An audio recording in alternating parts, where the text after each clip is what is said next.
ونعوذ بالله من شرور أنفسنا ومن سيئات أعمالنا من يهده الله فلا مضل له ومن يضلله فلا هادي له ونشهد أن لا إله إلا الله وحده لا شريك له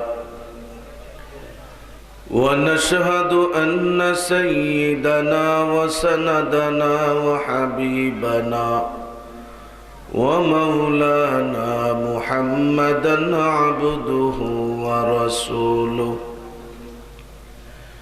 الذي أرسل إلى الناس كافة بشيرا ونذيرا وداعيا إلى الله بإذنه وسراجا منيرا أما بعد فقد قال الله تعالى في كلامه المجيد وفي فرقانه الحميد أعوذ بالله من الشيطان الرجيم بسم الله الرحمن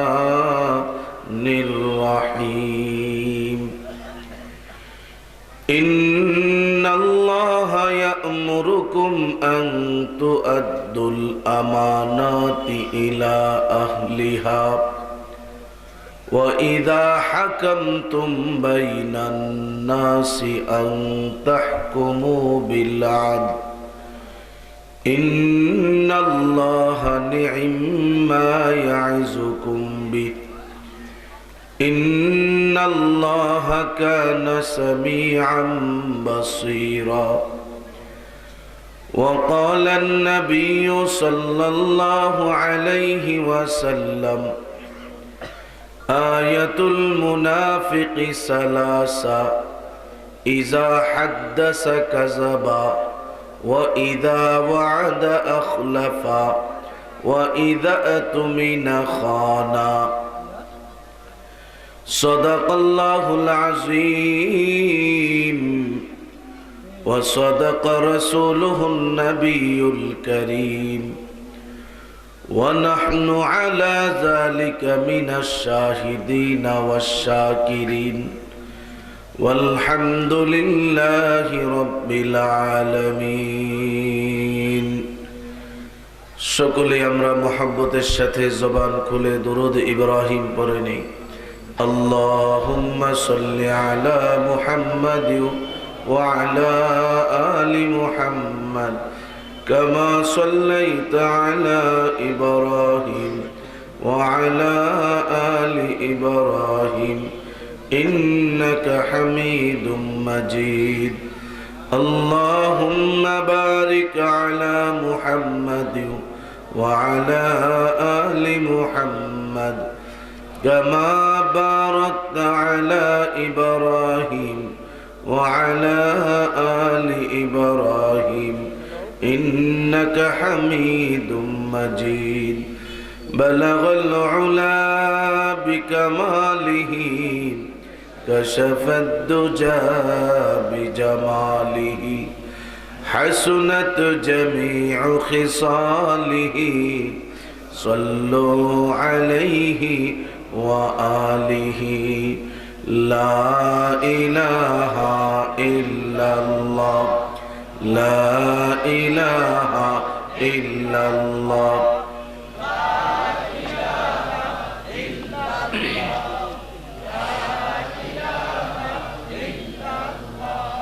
لا إله إلا الله لا إله إلا الله لا إله إلا الله লা ইলাহা ইল্লাল্লাহ মুহাম্মাদুর রাসূলুল্লাহ সাল্লাল্লাহু আলাইহি ওয়াসাল্লাম।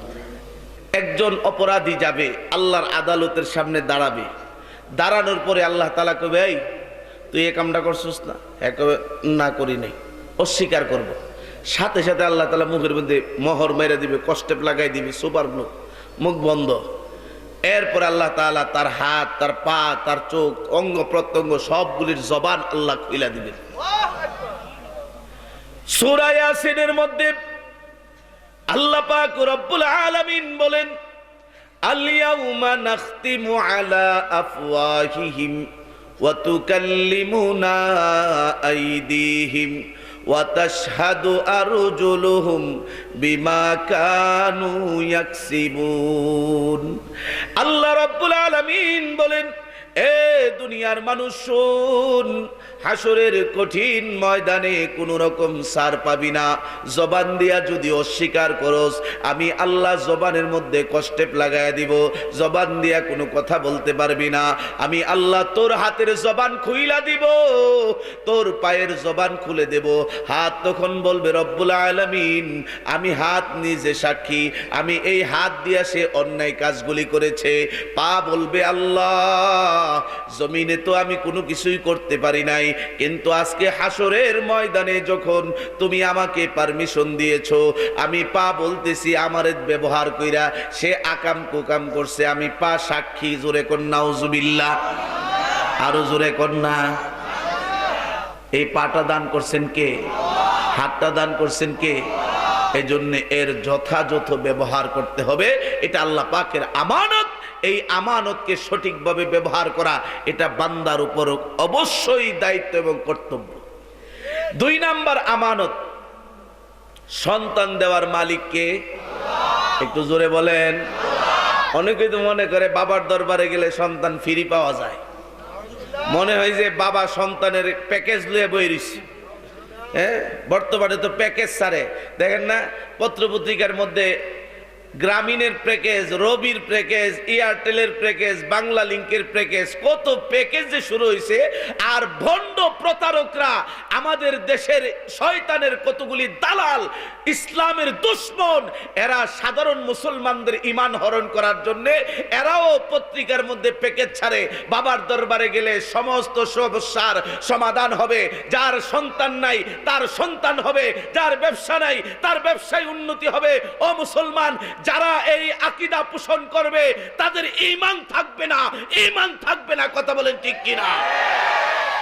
কারণ মাখলুকের উপর ডিপেন্ডেন্ট হওয়া, নির্ভর হওয়া, এটা ঈমানদারের আলামত না। ঈমানদারের আলামত হলো আল্লাহ তাআলা খালেকের উপর নির্ভর করা, তাওয়াক্কুল করা। আজকে এই যে সন্তান, এটা আমার আপনার জন্য আল্লাহ তাআলার পক্ষ থেকে আমানত। কারণ সন্তান দেওয়ার মালিক কে? আর একটু জোরে কন, আরো জোরে। আল্লাহ পাক রব্বুল আলামিন পবিত্র কুরআনুল কারীমের মাঝে ঘোষণা দিয়েছেন, ইয়াহাবু লিমান ইয়াশাউ ইনাসা ওয়া ইয়াহাবু লিমান ইয়াশাউ যুকুর আও ইউযাওয়িজুহুম যুকরানা ওয়া ইনাসা ওয়া ইয়াজআলু মান ইয়াশাউ আকিমা। আল্লাহ তাআলা জানায়া দিয়েছেন, দুনিয়ার মানুষ রে, ভালো কইরা শুইনা রাখ, আমি আল্লাহ যাকে ইচ্ছা তাকে কন্যা সন্তান দান করি, যাকে ইচ্ছা আমি আল্লাহ শুধু পুত্র সন্তান দান করি। আবার আমি যাকে ইচ্ছা তাকে কন্যা আর পুত্র দুইটাই আমি আল্লাহ দান করি। আবার এমনও আছে অনেক মা বাবাকে আমি আল্লাহ নিঃসন্তান রেখা দেই। কথা বলেন ঠিক কিনা? তাহলে বোঝা গেল সন্তান দেওয়ার মালিক কে? এই সন্তানটা কিন্তু আমাদের কাছে আমানত। এই সন্তানের উপর লালন পালন সঠিকভাবে করা এটা আমাদের দায়িত্ব। ও মুসলমান ইমানদার, আজকে থেকে সন্তানের প্রতিপালন আমাদেরকে করতে হবে। কিভাবে করব আমরা? আমাদের সন্তানকে আমরা আমানত হিসেবে গ্রহণ করব, তাকে মানুষের মতো মানুষ করতে হবে, তাকে আল্লাহর দ্বীন শিখাইয়া দিতে হবে। রাসূল করিম সাল্লাল্লাহু আলাইহি ওয়াসাল্লামের যে আদর্শ আছে, এটাও শিক্ষা দিতে হবে। কিন্তু আফসোসের বিষয়, আমরা মা বাবা, সন্তান যদি কোনো ধরনের অনইসলামিক কার্যকলাপ করে আমরা মা বাবা খুব খুশি হয়ে যাই। এই যে সামনে আইতেছে একটা 14 তারিখ, মনে আছে? ফেব্রুয়ারির 14 তারিখ লাভ দিবস। হ্যাঁ, এটা কি দিবস? লাভ দিবস। আমি কই না এটা ক্ষতির দিবস, এটা লাভ না, এটা ক্ষতি। এটারে নাম দিছে ভালোবাসা দিবস, 14 ফেব্রুয়ারি। হাই রে, কত মুসলমান হাজী সাহেব 5 ওয়াক্ত নামাজ পড়তে পড়তে কপালে দাগ ফালায় দিছে, লাল রুমাল লাগাইয়া ইমাম সাহেবের পিছে যায় নামাজ পড়ে। ওই হাজী সাহেবের মাইয়ার পুলাই দেখা যায় ওই দিন ভালোবাসা দিবসে গাছের নিচে বৈশা বৈশা তারা কুপুত কুপুতির মতো অবৈধ সম্পর্ক করতেছে। কথা বলেন ঠিক কিনা? আফসোস, এই হাজির কি অবস্থা হবে মরার পরে, এটা আল্লাহ পাকই ভালো জানে। এজন্য খুব সাবধান। সন্তান খালি জন্ম দিলেই চলবে না, সন্তানের রক্ষণাবেক্ষণ করার দায়িত্ব কিন্তু পিতামাতার আছে। ও মুসলমান, সন্তানকে বেপরোয়া ছাইরা দিবা আর তুমি মনে করবা তুমি ছাড় পেয়ে যাবা, কোশ্চিন কালেও সম্ভব না। কারণ সন্তানকে আল্লাহ তাআলা তোমার কাছে আমানত রাখছেন। কথা বলেন ঠিক কিনা? এই আমানতের সদ্ব্যবহার করতে হবে। আমানতের যদি খেয়ানত করো, মায়ের এমন মায়ের খাইবা হাজী সাহেবের একদম পাশা শেষ হয়ে যাবে। এই জন্য খুব সাবধান হাজী। আজকে বর্তমান সমাজে এটাই দেখি তো আমরা, বাস্তবতা এটাই। বাফে নামাজ পড়ে সব করে যদি কই যে হাজী সাহেব আপনার পোলা তো এই কাম করে বসে, এইগুলি বর্তমান জামানা আধুনিক পোলা এটা করে দেখছেন নি? কইছি ভালার লাইগা হে আরো প্রশ্রয় দেখো, এইগুলি কিছু পোলাপান করবি। আফসোস, কপাল পোড়ার দল মনে করতেছে যে আমি নিজে পার পাইয়া যাইতেছি অনেক কিছু। আবার অনেকে আছে করে কি জানেননি, যদি ফুলা বড় সন্ত্রাসী হয় আর বাবা যদি হাজী সাহেব হয়, রাস্তা দিয়ে বাপে একটু লম্বা লম্বা হাঁটে। তো জিগায় আপনি এরকম ভাবে হাঁটেন কি? আগে তো নর্মাল হাঁটতেন, এখন জানেন না আমার পোলা যে অমুক, মানে পোলা যে সন্ত্রাস, আমার পোলারে দেখলে পুরো এলাকার মানুষ ডরায়। তাই আমি হইলাম হেই পোলার বাপ, তাই আমার দেখলে তো সবাই ডরাবে। এরকম লোকও আছে, এটা ঢাকা বেশি, বুঝলেন কিছু? পুরান ঢাকায় যদি আছে সাদা লুঙ্গি লাগাবে, সাদা পাঞ্জাবি লাগাইবে, লাগাইয়া লুঙ্গিটা নালগি দিয়ে আটবো। তো জিগায় আপনি এইভাবে আটেন কে? কয়েক মিয়া জানেন না অমুকে যে আমার পোলা? বাবা রে বাবা, তুই মইরাল, তোর এমন মার দিব তোরা সঙ্গি টুঙ্গি ভাঙ্গে লাইব বেত্তমিজের বাচ্চা। কত বড় বিয়াদব! সন্তান সন্ত্রাসী করে আর হে এনে বাপ লয়, বাপে বাপ লয়, গিয়ারে ওঠে। এগুলি ঠিক না, এগুলি আমানতের খেয়ানত। কথা বলেন ঠিক কিনা? সন্তান এই যে আমাকে আপনাকে আল্লাহ দান করলেন, এটা আমানত। কেমনে? হযরত উম্মে সুলাইম রাদিয়াল্লাহু তাআলা আনহা আল্লাহর নবীর লাগাতার 10 বছর খেদমত করেছেন হযরত আনাস রাদিয়াল্লাহু তাআলা আনহু। হযরত আনাস রাদিয়াল্লাহু তাআলা আনহুর মা উম্মে সুলাইম রাদিয়াল্লাহু তাআলা আনহা। হযরত উম্মে সুলাইম রাদিয়াল্লাহু তাআলা আনহু অনেক বড় বুজুর্গ মহিলা সাহাবী ছিলেন। উম্মে সুলাইম রাদিয়াল্লাহু তাআলা আনহুর স্বামী মারা যাওয়ার পরে ওনার দ্বিতীয় বিবাহ হয় হযরত আবু তালহা রাদিয়াল্লাহু তাআলা আনহুর সাথে। তো দ্বিতীয় বিবাহের ঘরে হযরত আবু উমাইর নামে একজন সন্তান জন্ম লাভ করে, মোটামুটি হাঁটাচলা করতে পারে। আল্লাহর নবী উম্মে সুলাইম রাদিয়াল্লাহু তাআলা আনহার ঘরে যখনই যাইতেন, আবু উমাইরের সাথে খুব দুষ্টামি করতেন, বিভিন্ন সময় কথাবার্তা দিয়ে ছোট্ট বাচ্চার সাথে খেলাধুলা করতেন। এই আবু উমাইর রাদিয়াল্লাহু তাআলা আনহু ছোট্ট বাচ্চা ইন্তেকাল করছে। হযরত উম্মে সুলাইম রাদিয়াল্লাহু তাআলা আনহা এই আবু উমাইরকে গোসল করায়া কাফনের কাপড় পরায় বিছানার এক কোণায় রেখে দিয়েছেন। এই সময় যেদিন এই ঘটনা ঘটছে, রাতের বেলায় সন্তানকে বিছানায় খাটের পাশে রেখে দিয়েছে। বিকাল বেলায় আবু তালহা রাদিয়াল্লাহু তাআলা আনহু বাড়িতে আসছে।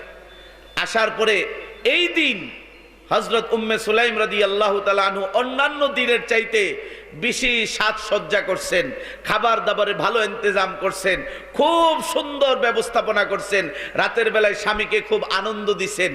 এরপরে রাতের পরে ফজরের নামাজের পরে স্বামীকে বলতেছেন, স্বামী আপনার কাছে একটা কথা জিজ্ঞাসা করতে চাই। কি কথা? যে কেউ যদি আপনার কাছে কোনো একটা জিনিস আমানত রাখে, আর সেই আমানতের জিনিসটা যদি উনি চায়, তাহলে আপনার উচিত কি তাকে দিয়ে দেওয়া না? হ্যাঁ, অবশ্যই তার আমানত, তার প্রাপ্যতা তার কাছে পৌঁছায়া দেওয়া। তখন উম্মে সুলাইম রাদিয়াল্লাহু তাআলা আনহা বলতেছেন, স্বামী, আল্লাহ পাক রব্বুল আলামিন আমাদের কাছে একটা সন্তান দিয়া আমানত রেখেছিলেন। আজকে গতকালকে বিকাল বেলায় সেই সন্তানটা আল্লাহ পাক রব্বুল আলামিন তার আমানতটা চাই আমাদের কাছ থেকে নিয়ে গেছেন। হযরত আবু তালহা রাদিয়াল্লাহু তাআলা আনহু সাথে সাথে কান্না শুরু করে দিয়েছেন।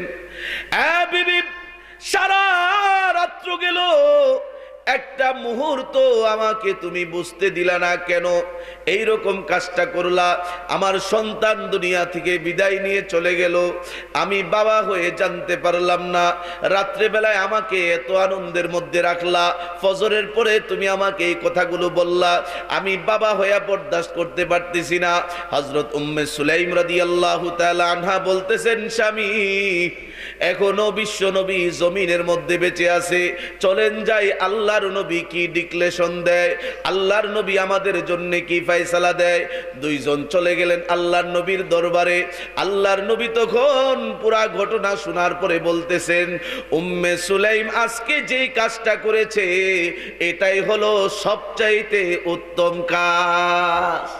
এ মুসলমান ইমানদার, এই জন্য আল্লাহ পাক রব্বুল আলামিন বান্দাকে প্রশ্ন করবেন, কোন রাস্তায় সম্পদ উপার্জন করলা হিসাব দিয়া যাও। ওয়াফিমা আনফাকাহু, এই সম্পদগুলি কোন রাস্তায় ব্যয় করলা, খরচ করলা, সেটারও হিসাব দিয়া যাও। কারণ সম্পদ যেইভাবে আমরা উপার্জন করছি এটার আবার ব্যয় করতে হবে। এখন আমি আপনি যদি তাফসির মাহফিলে ব্যয় করি তাহলে আল্লাহর কাছে জবাব দিতে পারবো, আল্লাহ দ্বীনের কাছে ব্যয় করছি। আমি আপনি যদি মসজিদ মাদ্রাসার উন্নতির কাজে ব্যয় করি আল্লাহর কাছে জবাব দিতে পারবো, আল্লাহ দ্বীনের কাছে ব্যয় করছি। ও মুসলমান ইমানদার, আর যদি আমরা গান বাজনা বিভিন্ন রকম অশ্লীল দৃশ্যের পিছনে যদি সম্পদ ব্যয় করি তাহলে সেটার জন্য আল্লাহর কাছে জবাবদিহিতা করতে হবে। এই জন্য খুব সাবধান, সম্পদ পাওয়ার পরে নিজেকে কন্ট্রোল করতে হবে। এটা যেন আমার খারাপ জায়গায় ব্যয় না হয়, এটা যেন আমার অবৈধ জায়গায় ব্যয় না হয়, এদিকে আমাদের খেয়াল রাখতে হবে। যদি সঠিকভাবে খেয়াল রাখি আর সঠিক রাস্তায় ব্যয় করতে পারি আল্লাহর কাছে গেলে দামি হওয়া যাবে। কারণ সম্পদটা আল্লাহ তাআলা আমাদের কাছে রাখছেন আমানত। কথা বলেন ঠিক কি না? ভাইরা আমার, সাহাবায়ে কেরাম তাদের তেমন কোনো সম্পদ ছিল না, ওনারা নিজেদেরকে সব সময় আল্লাহমুখী করে রাখছেন। কিভাবে? আল্লাহর নবী একদিন মসজিদে নববীতে বসা, ওই মুহূর্তে একজন মেহমান আসছে। আল্লাহর নবী বলতেছেন, এই মেহমান যে আসছে মেহমানের তো একটু মেহমানদারি করা দরকার। উনি ওইটা বাসায় গেছেন, যা ভিতরে জিজ্ঞাসা করতেছেন বাসায় কোনো খাবার দাবারের ব্যবস্থা আসেনি। তো ভিতর থেকে জানাইলো যে পানি ছাড়া আর কোনো খাবার দাবারের ব্যবস্থা নেই। দেখেন, যিনি দু জাহানের বাদশাহ, ওনার ঘরে পানি ছাড়া আর কোনো খাবার দাবারের ব্যবস্থা নেই। কত কঠিন অবস্থা। আল্লাহর নবী আস্তে করে মাথাটা নিচু করে মসজিদে নববীতে চলে আসলেন। আয়েশা সাহাবীদেরকে লক্ষ্য করে বলতেছেন, সাহাবীরা, তোমাদের মধ্যে এমন কেউ আছে কি যে নাকি আমার একজন মেহমান আছে তার মেহমানদারি করবে? হযরত আবু তালহা রাদিয়াল্লাহু তাআলা আনহু দাঁড়ায় গেছেন, ইয়া রাসূলুল্লাহ, আমি আপনার মেহমানের মেহমানদারি করব। জোরে কোন সুবহানাল্লাহ। দেখছেন আল্লাহর নবীর মেহমান কত সম্মান আর কত ইজ্জত তার। সে যাই হোক, আল্লাহর নবী জবান মুবারক দিয়ে বাইর করে ফেলছে যে আমার মেহমানের মেহমানদারি কে করবে, এমন কেউ আছে কি? তখন হযরত আবু তালহা রাদিয়াল্লাহু তাআলা আনহু দাঁড়ায় গেছে, ইয়া রাসূলুল্লাহ, আমি আপনার মেহমানের মেহমানদারি করব। আল্লাহর নবীর কাছ থেকে মেহমানকে নিয়ে গেছে বাড়িতে। বাড়িতে গিয়ে বিবিরে কয়, বিবি, খাবার দাবারের কি অবস্থা? বিবি কয়, স্বামী, আমার ঘরে যে খাবার আছে এটা শুধু বাচ্চাদের জন্য আছে, আমরা দুইজনের কোনো খাবার নেই। বাচ্চাদের জন্য কিছু খাবার আছে, আমাদের কোনো খাবার নেই। হযরত আবু তালহা রাদিয়াল্লাহু তাআলা আনহু বলতেছেন, বিবি, আজকে আমার ঘরে সবচেয়ে বড় দামি মেহমান চলে আসছে, বিশ্ব নবীর মেহমান আমার ঘরে আসছে। তুমি একটা কাজ করো, সন্তানদেরকে ঘুম পাড়াইয়া দাও, আর এই সন্তানদের যে খাবারটা আছে এই খাবারটা মেহমানের জন্য পেশ করো। আল্লাহু আকবার। হযরত আবু তালহা রাদিয়াল্লাহু তাআলা আনহু বিবির সাথে এই মশওয়ারা করে সন্তানদেরকে ঘুম পাড়ায় দিয়েছেন, আর সন্তানদের জন্য যে খাবারটা ছিল এটা উনি মেহমানের জন্য বরাদ্দ করছেন। কত বড় কুরবানি! এটা কি আমাদের দ্বারা সম্ভব? আরো জোরে বলেন। যে নিজে না খাই আবার পরের বুফে তেল দিব, এটা কেমন কথা? এটা হইলো আমাদের কালচার। ও মুসলমান, না না, এটা মুসলমানের কালচার হতে পারে না। মুসলমান সব সময় মনোভাব থাকবে তার যে সম্পদ আছে এই সম্পদ দিয়ে, এই মাল দিয়া অন্যের উপকার করা, জনসাধারণের উপকার করা, মেহমানের মেহমানদারি করা, দিনই যত কাজ আছে সবগুলির ক্ষেত্রে সহযোগিতা করা, এটাই হবে মুসলমানদের কাজ। কথা বলেন ঠিক কিনা? ভাইয়ের আমার, আল্লাহর নবীর সেই সাহাবী হযরত আবু তালহা রাদিয়াল্লাহু তাআলা আনহু বিবিকে পরামর্শ করে বলছেন যে আমি মেহমানকে নিয়ে আসবো, তুমি সন্তানদেরকে ঘুম পাড়ায় দাও, আর সন্তানদের জন্য যে খাবারটা রাখছি এটা মেহমানের সামনে পেশ করবা। সাথে সাথে দুইজন আবার পরামর্শ করছে, কয় যদি মেহমান কয় আপনিও বসেন তাইলে আমরা খাবার পাবো কই? বিবি যখন উনি হাতটা ধুইয়া রেডি করব শুরু করবে এই মুহূর্তে লাইট অফ করে দিবা, আমি বৈশা বৈশা মুখটা নাড়তে থাকুক, মেহমান মনে করবো যে আমিও খাইতেছি। জোরে কোন সুবহানাল্লাহ। কি হিকমত উনাদের!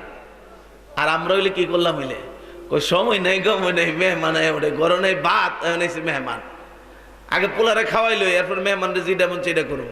এটা হইলো আমাদের কালচার। দেখেন সাহাবিওয়ালা কালচার কেমন, কারণ তাদের কাছে সামান্য একটু সম্পদ এটাও তাদের কাছে আমানত মনে হয়েছে, যে এই আমানত দিয়ে যেন আমরা দ্বীনের কাজ করতে পারি, মানুষের উপকার কিছু করতে পারি। ভাইরা আমার, এই রাতের বেলায় এই মেহমানের মেহমানদারি করছেন, ওনারা দুইজন না খায়া এবং সন্তানদেরকেও না খায়া রাখছে। এইভাবে রাতটা কেটে গেল। ফজরের নামাজের সময় হযরত আবু তালহা রাদিয়াল্লাহু তাআলা আনহু বিশ্বনবীর পিছনে যায় নামাজ আদায় করলেন।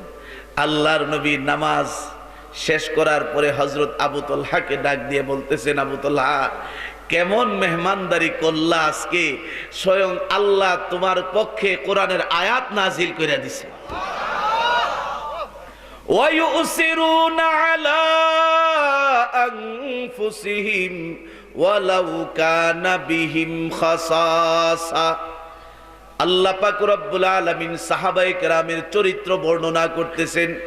সাহাবীরা তারা নিজেরা কষ্ট করত, তাদের উপর অন্যদেরকে তারা প্রাধান্য দিত, নিজেরা অনেক কষ্ট স্বীকার করত, কিন্তু কষ্টকে তারা কষ্ট মনে করত না, অন্য ভাইকে প্রাধান্য দেওয়াই ছিল তাদের কাজ। এইভাবে তারা জমিনের মধ্যে দৃষ্টান্ত রেখে গেছেন। ও মুসলমান ইমানদার, কেন বললাম? সাহাবীদের জন্য যে আল্লাহ ছিলেন আমাদের জন্য সেই আল্লাহ আছে না নাই? আমাদের কালচারের ভিতরে এমন একটা আমল থাকা দরকার, মেহমানদারি করা, মেহমানের মেহমানদারি করা, এটা সুন্নত। এই আমলটুকু আমাদের ভিতরে থাকা, মেহমান আসলে খুশি হওয়া, কারণ তোমার কাছে আল্লাহ পাক রব্বুল আলামিন যেই সম্পদটা রাখছেন এটা আল্লাহ পাকের দেওয়া আমানত।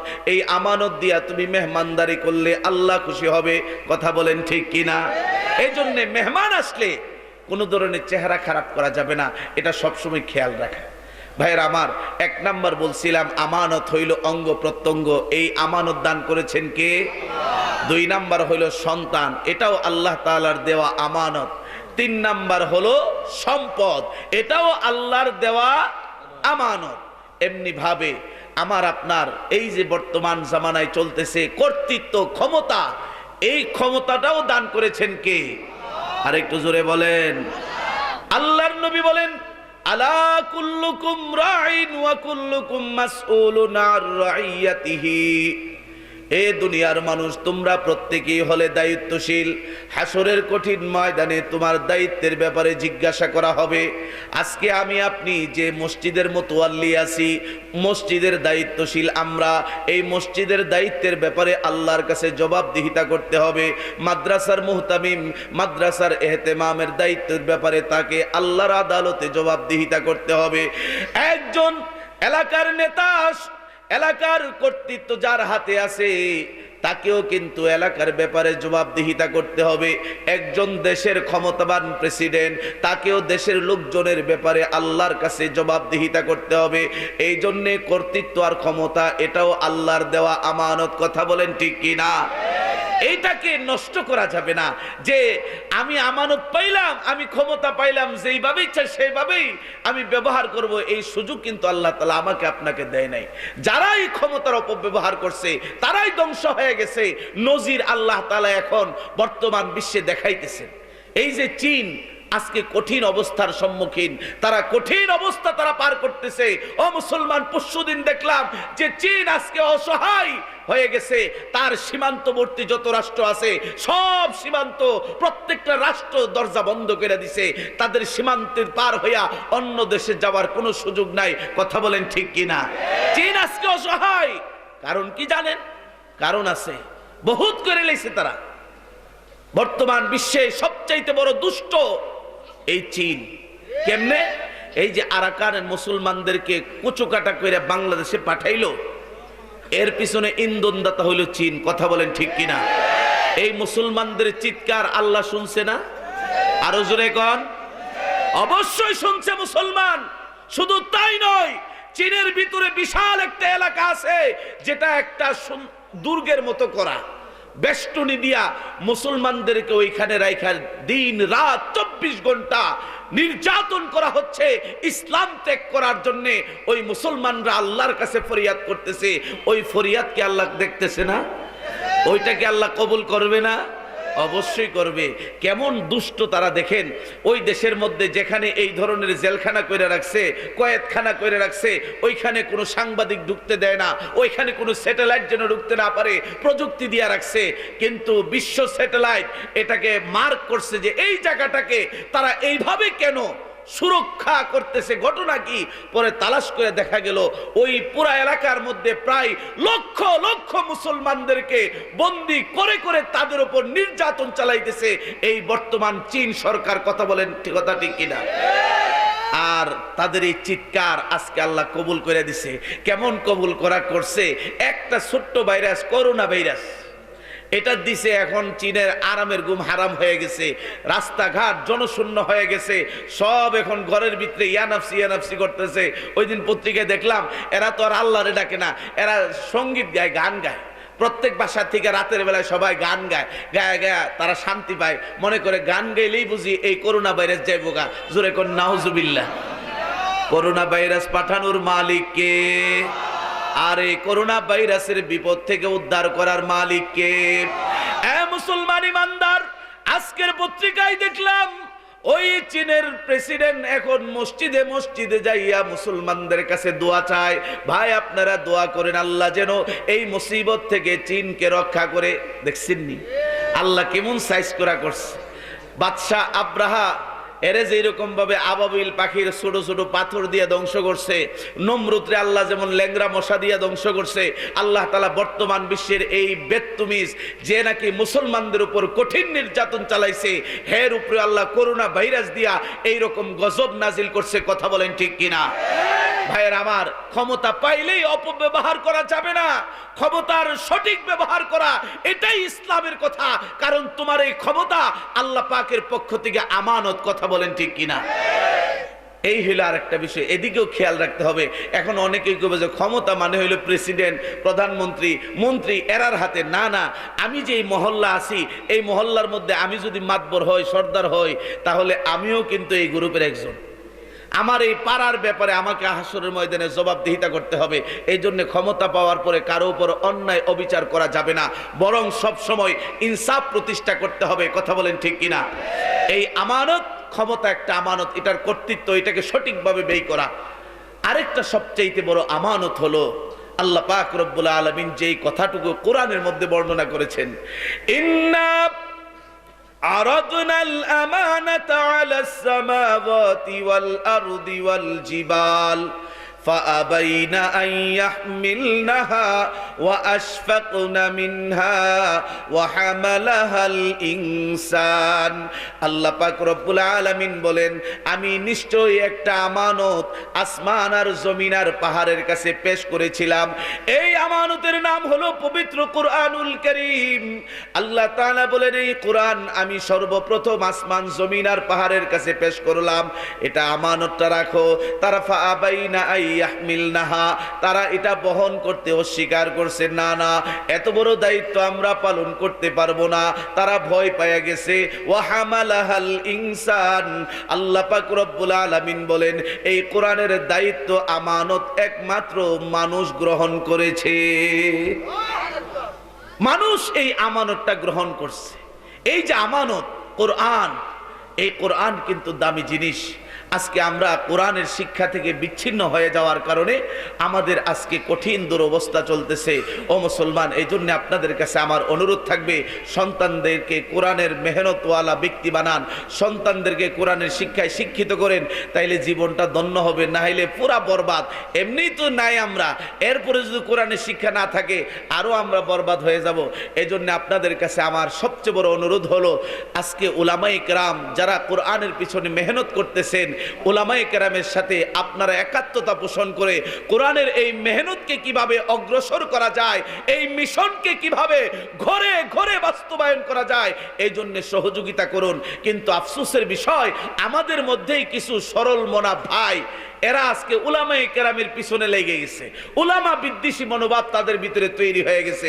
খবরদার, যদি এই রকম ভাব নিয়ে তোমার মরণ হয় তাহলে কপালে লেখা রাখো তোমার জানাজায় কোনো আলেম পাইবা না, তোমাকে কুত্তার মতো রাস্তার কিনারায় মরতে হবে। কথা বলেন ঠিক কিনা? কুত্তা যে এরকম পইরা থাকে না আশপাশে, ওই রকম ভাবে পইরা থাকতে হইব। এই জন্যে উলামায়ে কেরামের ছায়াতলে আসার চেষ্টা করো। উলামাদের বিদ্বেষ পোষণ করে তোমার ক্ষতি হবে। আলেম উলামাদের কিছুই করতে পারবে না, একটা পশমও বাঁকা করতে পারবে না, কারণ উলামায়ে কেরাম নবীর ওয়ারিস। কথা বলে ঠিক কিনা? নবীরা এখন জমিনের মধ্যে নাই, কিন্তু আলেম ওলামারা এখনো জমিনের মধ্যে আছে। ওরা দ্বীনের নক্ষত্র, ওরা দ্বীনের খুঁটি। এই খুঁটি যদি নড়বড় হয়ে যায় এই দ্বীন টিকে থাকবে না। এজন্য আপনাদের কাছে আমার একটা অনুরোধ, আল্লাহর দেওয়া আমানত কোরআন, এটাকে সঠিকভাবে ব্যবহার করতে হবে। এটার বাস্তবায়ন নিজের 3.5 হাত বোর্ডের মধ্যে করতে হবে। সাথে সাথে যারা এই কোরআনের ধারক বাহক হক্কানি উলামায়ে কেরাম তাদের পতাকা তলে আসতে হবে। যদি সহি বুঝ আপনার ভিতরে আসার আপনি চান তাহলে আল্লাহ তাআলা এই বুঝটা দিবে। এই জন্য আপনাদের কাছে আমার অনুরোধ যে কোরআনের শিক্ষা যেন আমাদের ঘরে ঘরে চালু হয়ে যায়। বিশেষ করে মক্তবের শিক্ষাটা একদম বন্ধ হয়ে গেছে। আমি প্রায় জায়গায় একটা কথাই বলি, ভাই আগে আমরা ছোটকালে দেখছি প্রত্যেকটা ঘর থেকে কোরআনের আওয়াজ পাওয়া যেত। ফজরের পরে বারান্দায় দাদারা দাদিরা দেখতাম যে পাটি বিছাইয়া কোরআন শরীফ তেলাওয়াত করতো, জোরে জোরে আওয়াজ শোনা যেত। এই বাড়ির তেলাওয়াত ওই বাড়িতে শোনা গেছে। আজকে আফসোস একটা বাড়ি থেকেও কোরআনের আওয়াজ পাওয়া যায় না, প্রত্যেকটা বাড়ি মুর্দারের ঘর হয়ে গেছে। ও মুসলমান, শুধু ইন্টারনেট আর এই ফেসবুক আর এই রকম ডিজিটাল অবস্থা আমাদেরকে আজকে ধ্বংসের দ্বার প্রান্তে নিয়ে গেছে। আমরা চাই আবার সেই পুরাতন অবস্থা আমাদের ফিরে আসুক। এই জন্য মক্তবের শিক্ষাটা চালু করেন। ফজরের পরে অন্তত পক্ষে সন্তানদেরকে মক্তবের শিক্ষায় শিক্ষিত করার চেষ্টা করেন। পারবেন তো ইনশাআল্লাহ? আল্লাহ তাআলা আমাদের সবাইকে যেই কথাগুলো বললাম এই কথাগুলোর উপর আমল করার তৌফিক দান করুন। হযরতকে বসায় রেখা আমি যে কথাটি কইছি বেয়াদবি হযরত আগে মাফ করবেন, আল্লাহও যেন মাফ করে, আপনারাও মাফ করবেন। আমিন।